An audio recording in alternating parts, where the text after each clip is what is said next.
पुष्पा नाम सुनकर फिलाइबर समझे क्या? फिलाइबर नहीं, फायर ऑन फायर। यही डायलॉग पुष्पा मूवी का हर तरफ तैर रहा है, पैर रहा है। चाहे इंस्टाग्राम हो, चाहे यूट्यूब हो, चाहे फेसबुक हो, आप इसके पीछे की कहानी सुनेंगे तो आप इस कलेक्टर से नफरत करने लगेंगे, नफरत। इसके ऊपर मत जाइए, इसके पीछे की कहानी सुनिए, आप लास्ट तक बने रहिए वीडियो को। दोस्तों, मेरा उद्देश्य किसी की भावनाओं को ठेस पहुंचाने का नहीं है, किसी को परेशान करना नहीं है, बहलाना नहीं, फुसलाना नहीं। इसके पीछे की कहानी सुनिए। इस कलेक्टर को लोग अपनी निजी जिंदगी में जोड़ना चाहते हैं। कुछ ऐसा भी दिखाया गया है कि इसकी टेढ़ी गर्दन है, हाथ नीचे हुआ है। और दूसरा डायलॉग है, पुष्पराज मैं झुकूंगा नहीं। इसके पीछे मैं आपको चलता हूं इस कहानी की तरफ, सुनिए। आखिरकार आपको जानना चाहिए पुष्पा फिल्म किस पर बनी है, किस पर इंस्पायर होकर बनी है। इस सबको जानना बहुत ही जरूरी है। शायद आप जान जाएंगे जो पुष्पा कलेक्टर है, शायद उससे आपको प्यार और नफरत होने लगेगी। नमस्कार, मैं हूं दीपक, आप देख रहे हैं डीके भारत न्यूज। आज की ये सच्ची कहानी है जो पुष्पा फिल्म के पीछे की कहानी आपको बताएगी। ये 3 राज्यों से कहानी को ये जोड़ा गया है, तमिलनाडु, केरल और कर्नाटक। वहां से इसकी शुरुआत होती है। ये कहानी एक ऐसे डाकू की है जिसका 3 राज्यों में बहुत ही आतंक रहा। इसने सरकार की नाक में दम कर रखा था। खूंखार डाकू, कुछ समय ऐसा आता है कि जिससे पूरा देश हिल जाता है। अंडरवर्ल्ड का डाउन दाऊद इब्राहिम पर कुछ ऐसा इनाम रखा जाता है, 5 करोड़। ऐसा इनाम इस डाकू पर रखा था, 5 करोड़। जहां भी मिले जिंदा या मुर्दा इसे गिरफ्तार कर लेना चाहिए, क्योंकि इसने सरकार के नाक पर दम कर रखा था। जिसको पकड़ने के लिए कई राज्यों की सरकारों को 100 करोड़ से ज्यादा रुपए खत्म करने पड़ गए थे। इस व्यक्ति का जन्म 18 जनवरी सन 1952 को गोपीनाथन गांव में हुआ था। बहुत ही गरीब परिवार था, चरवाहे का काम करता था। इस व्यक्ति का, इस बेटे का नाम रखा था कूजमुनि वीरप्पन।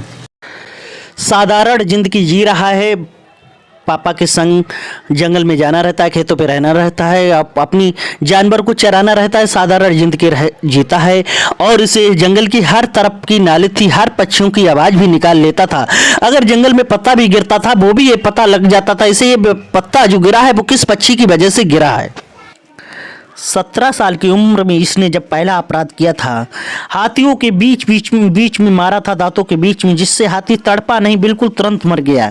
क्योंकि जो हाथी को मारता था हाथी तड़पड़ता था, मगर इसने पहली बार में ही हाथी को ऐसा मारा कि जो चर्चा का विषय बन गया। 17 साल की उम्र में इसने पहला अपराध किया था, जिससे कि मतलब इसने लगभग 20 सालों में इतना आतंक मचा रखा था तीनों राज्यों में कि इसने 2000 हाथियों को लगभग मार डाला था और हाथियों के दांतों की तस्करी करा। और इसने कई कुंटलों चंदन की लकड़ी की भी तस्करी करी, जो जंगल में लकड़ी काटता था और कटवाकर उन्हें सप्लाई करता था। पहली बार इतिहास गवाह एसटीएफ का गठन किया गया किसी डाकू को पकड़ने के लिए, जिसमें इसने 184 लोगों की हत्या कर चुका था। जिसमें एक बार क्या वाक्य है मैं आपको बता रहा हूं। एक आईएएस अधिकारी थे पी श्रीनिवास। उन्होंने गांव वालों की मदद से दोस्ती के बाद वीरप्पन की ऊपर एक ऐसा रेड डाली जिसमें कई कुंटल चंदन की लकड़ी बरामद हुई और 25 साथियों को हिरासत में लिया गया।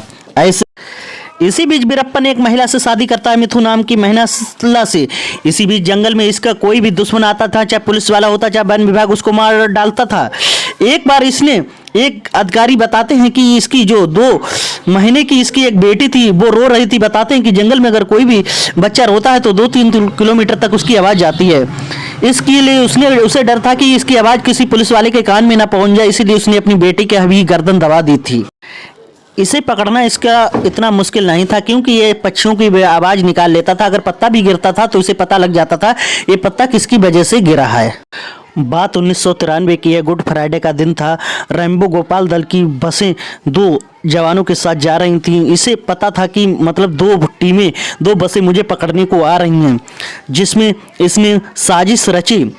10-10 फुटों की गड्ढे खोदे और 10-10 फीट की दूरी पर उसने बारूद भर दिया। अब बारूद को 12 वोल्ट की बैटरी से कनेक्ट कर दिया। जब वो बसें वहां से निकली तो बारूद फटा और बसों के परखच्चे उड़ गए। उसमें 22 लोग सवार थे और कई अधिकारी भी सवार थे, जिससे पूरे देश में ये घटना से सरकार हिल गई थी। पीछे वाले बस के लोग बच जाते हैं और एक लोग जो जिंदा था उसको ले जाते हैं, रास्ते में उसकी मृत्यु हो जाती थी। कहीं ना कहीं ये सरकार के लिए सिरदर्द बन चुका था और इस पे जिंदा या मुर्दा 5 करोड़ का इनाम घोषित कर दिया गया था। 22 जवानों को इसने मौत के घाट उतारा था। इससे सरकार में दहशत का माहौल बैठ गया था। अब सरकार को इसका पकड़ना था। जब सन 2000 आती थे तो उसमें इसने एक प्लान बनाया बॉलीवुड और टॉलीवुड के अभिनेता रजनीकांत को किडनैप करने का। रजनीकांत तो नहीं मिले, फिर दक्षिण भारत के चाहने वाले सुपरस्टार राजकुमार को इसने किडनैप किया और इसने लगभग अपने साथ 108 दिन रखा और 50 करोड़ रुपए की मांग की। 50 करोड़ रुपए सरकार ने इसकी भरपाई की थी, तब राजकुमार को इसने वापस दिया था। इसके बाद इसने एक और अपहरण किया पूर्व मंत्री नागप्पा का। उनको जब एसटीएफ की टीम पहुंची और साथ में ये लेके फरार हो गया, फिर उन्हें फरार हो गया। उसके बाद में जब हमला किया फिर ये सातिर था, उन्हें भी लेकर फरार हो गया। फिर उनकी 2-3 दिन बाद इसने मृत्यु कर दी, वो ही मर्डर कर दिया। वीरप्पन से तमिलनाडु के मुख्यमंत्री जयललिता तंग आ चुकी थी।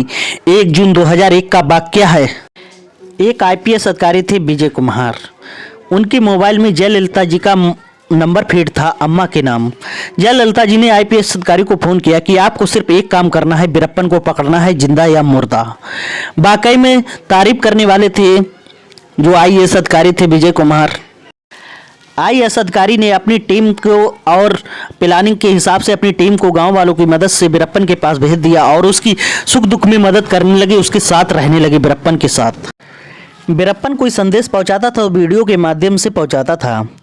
जो आईपीएस अधिकारी थे विजय कुमार, जो इसको पकड़ने में लगे थे, उन्होंने इसकी एक वीडियो देखी। उन्हें एक वीडियो हाथ इसकी लगती है, उसमें लगता है कि जब ये पढ़ता था तो कुछ आँख पे लगाकर पढ़ता था, तो उससे ये लगता था कि इसकी एक आँख खराब हो चुकी है।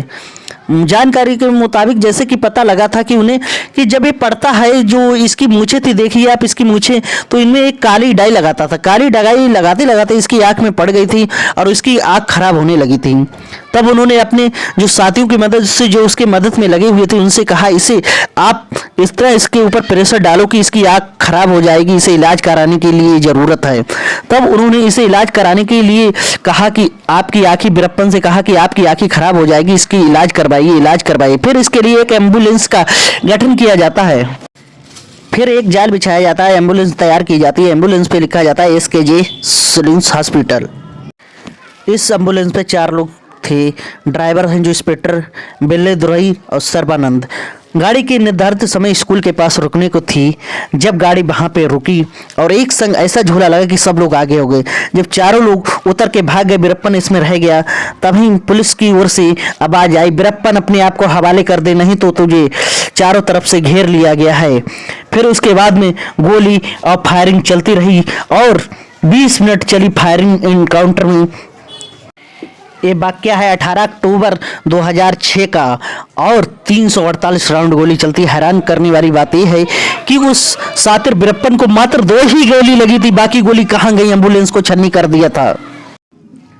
आईएएस विजय कुमार हैरान थे कि 338 गोली चली, सिर्फ उसके वीरप्पन की सिर्फ 2 ही गोली लगी।